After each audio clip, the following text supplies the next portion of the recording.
It's official. Tim Walz has quit the governor's race, but do not allow him to get away with his crimes. Fully investigate and prosecute him. This traitor has robbed the taxpayers blind. Major breaking political Oh news shit, it's out of Fox News, St. so I cannot full Paul, screen it. Minneapolis, Minnesota. Tim Walz will not seek re-election as governor, and what a fall from grace this has been for him. I wonder You why. might recall in the spring Why? of 2020. Tim Walz, weren't you standing up for the Minnesota citizens? Why are you roaching out? Why? What's the reason? Come on, tell us. He pushed through several progressive ideas to the state legislature that caught the attention of Barack Obama, Oh wow, who went Barack to Twitter Obama, to the best give his president ever. endorsement for the programs, which eventually caught the attention of people like Kamala Harris, who chose him to be her running mate as the vice president. Oh man, thank God that didn't work out. At the convention in August of last year, a debate that was an absolute disaster with J.D. Vance at one point called himself a knucklehead, but after reportedly billions of dollars had been stolen from... This guy is rich. He is a ballin'. You know that you could hide your net worth? You don't have to put your net worth out in the open, right? Tim Walz has money. He is involved with all the fraud, the Somalian fraud. It's like, I think it's $9 billion that's been stolen by from the taxpayers. And I wonder how much did he made out of the situation, right? Not saying, you know, he stole it. It must have just fell into his account or into his pocket by accident, right? From taxpayers. By way of the state of Minnesota, Tim Walz says he will not seek a third term. What a remarkable 2 years in the national spotlight has been for him, Dana. Shocking, right? Walz hit Trump in his... Yeah, so he roached out. Are you surprised? This criminal just dipped. I'm pretty sure I know how it was, right? You know, like with how Trump, he threatened some terrorist leader by showing him a picture of his house. And that terrorist, the terrorist leader, just, you know, like, okay, I will rat out my people. Fuck that, I'm not trying to die. And I'm sure like the same conversation happened with Tim Walz, right? Like, I'm very certain that Tim Walz had some dirt. Donald Trump got some dirt on Tim Walz, and he said, okay, I'm going to investigate you, and I'm going to delete you. Now, do you want to help us, or do you want to keep shooting yourself in the foot? And it's kind of obvious what choice he made, right? All that talk about fighting back against the feds, calling the National Guard against the Fed. Like, you're a governor, you don't have control of the National Guard, or at least not as much as people fantasize, right? People think the National Guard, it belongs to the state, No, when the feds make the demand, the National Guards have to work with the feds. National Guards, the police, every law enforcer has to work with the feds under their demand. And I'm pretty sure, right? Like, everybody can imagine how the talk between him and Trump went. Trump's like, hey, I know what's going on. Now, you can work with us, and I will consider pardoning you. But you go against me, I'm gonna cook you alive. I'm gonna bring back public execution. And, you know, knowing Tim Walz, the cockroach, he's like, oh, all right, I'm not running for governor anymore. I'm not gonna do anything about the police. Like, I'm not gonna tell the police to fight back. I'm gonna tell them to work with the feds. Just leave me alone, please. I don't want to deal with this. And the citizens, right? They have no clue that he resigned. The Minnesota liberal idiots don't know that he dipped on them. He just threw them all under the bus. No clue whatsoever. Where's that interview? Oh wait. Oh, you can get it from him. Defeated. Tim Walz ends his press conference announcing his withdrawal from the governor's race without taking any questions. Oh, no questions. He doesn't want to have any questions. He has no defense on enabling Somali fraudsters and his troubling Chinese Communist Party connection. Holy crap, I did not know that. What the heck? Gosh, this guy is a greedy pig. You know, I'm pretty sure that, like, legal wise or prison time wise, nothing's gonna happen to Tim Walz, to be honest. Because I think it will be a bad look to United States if it's been found that he is involved with the CCP and the Somalis. So in order to, you know, keep it all like, I don't know, like under the blankets, it's probably the best move to not press any charges on him.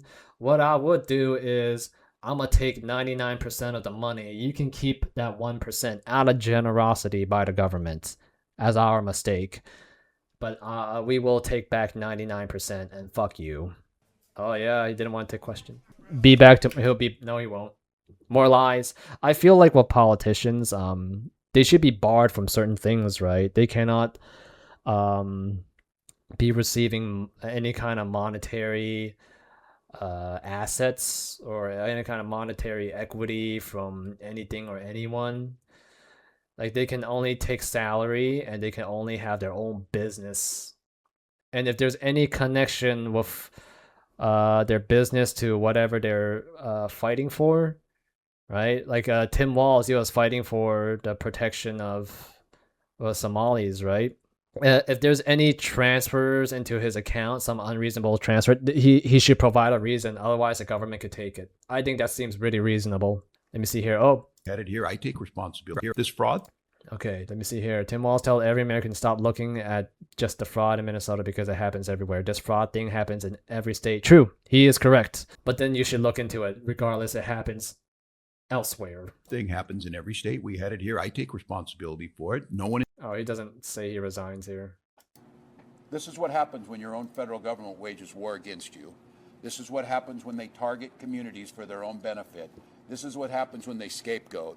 And this is what happens when they no longer hide the idea of white supremacy when you hear the Vice President of the United States talk about now white people won't have to apologize for being white. That's never happened once in my whole damn life. And I think everybody in this room knows what they're doing. So we're here today to say enough of this. We're here today to stand that Minnesota will protect their neighbors. A true politician doesn't answer the question, try to pluck at your heartstrings, and try to make money out of the situation. A true dirt snake. This guy is not... It's crazy. This is why I'm such a narcissist, right? I do believe that most people are stupid. You see a guy like this, right? Why the hell would you vote him to be your governor? It just, why? They play these games. They don't answer questions. And... and he tried to divert the attention, right? And people are so dumb that they don't want to do independent research. It's not that hard to look up as Somalian frauds, right?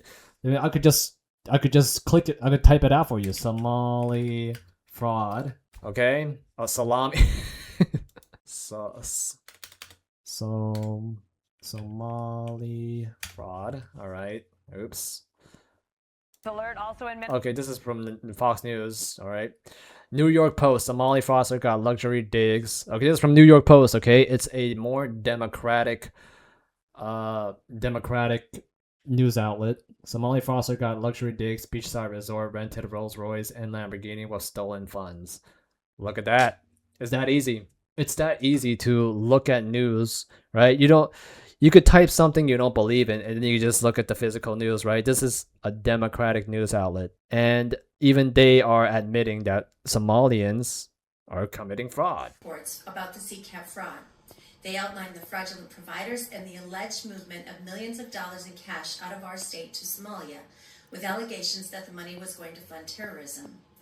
Unfortunately, according to multiple whistleblowers, soon after these reports were released, the Criminal Investigation Unit for Child Care Fraud, which had been leading the charge on these prosecutions, was shut down by the Department of Human Services. Shut down by the Department of Human Services. These investigations. Well, I wonder why. Why would they tell enforcement to stop investigations for something like fraud. Like the Department of Human Resources, what does that have anything to do with fraud, right? They cannot tell law enforcers to stop. Well, I mean, well, when you're the governor, you know, you can stop the police from doing a bunch of shit. Rather than conducting criminal investigations of fraud, the Walz administration essentially renamed fraud as overpayment and then referred any overpayment cases to a new internal overpayment committee, which would decide if they should pursue reimbursement. The DHS staff in this unit were no longer allowed to talk to their counterparts in the Bureau of Criminal Apprehension without prior supervisor approval. Failure to address childcare fraud and the decision to stop criminal investigations led directly to the largest COVID fraud scandal in the nation. In March of 2020, Representative Ilhan Omar authored a bill called the Meals Act, which eventually was incorporated into a larger COVID package. This law enabled states to waive the normal eligibility requirements for participating in the National School Lunch Program, eliminating income requirements, site inspections, and expanded distribution methods. Minnesota took full advantage of these waivers and enabled site sponsors like Feeding Our Future, Partners in Quality Care, and Gargar Family Services to bill for hundreds of millions of fake meals for fake children. Fake meals. Just one of these groups, fake Feeding children. Our Future, became the largest COVID fraud in state and national history, bilking taxpayers of at least $250 million. Jeez. To date, there have been 78 indictments and 61 convictions in the Feeding Our Future scandal. Holy crap, dude. Yeah, I mean, yeah, you see, it's not our Forbes. I think Forbes is pretty neutral, right, in terms of politics. But unfriggin' believable. Why the fuck is this man still? Yeah, you know, I think I would quiet imprison him, quiet punish him. And if I would put him in house arrest, and I would slowly take away his assets. And if his family complain, I would find some kind of charge against his family members. They are not to speak of his punishments. They cannot even mention his crime. They cannot mention his name. The government will delete his family if they have to. It's the ability to. I introduced we've seen. Yeah. Oh yeah. I think we've seen enough, right? It's pretty obvious that Somalis are involved with fraud. It's just that people, it's just that Democrats, it's their identity. They believe that democracy, right? The American democracy is this pure, noble ideology that is designed to help the poor, right? To help the needy. But it's completely different now. I mean, maybe back in... I don't know, man. I don't feel like in my lifetime that democracy felt like it's good in any way. But yeah, but that's how people are told. The people are taught. Like when they hear something like Somali fraud under the watchful eye of a Democratic governor, they tend to ignore it. Like any bad news that comes from a Democratic Party, Democrat people just ignores it. Like they just try to phase it out of their memory because it destroys their identity. They don't like the hit of reality. So as a result, people just don't learn. They don't ever learn. That's why they get stuck in IQ hell.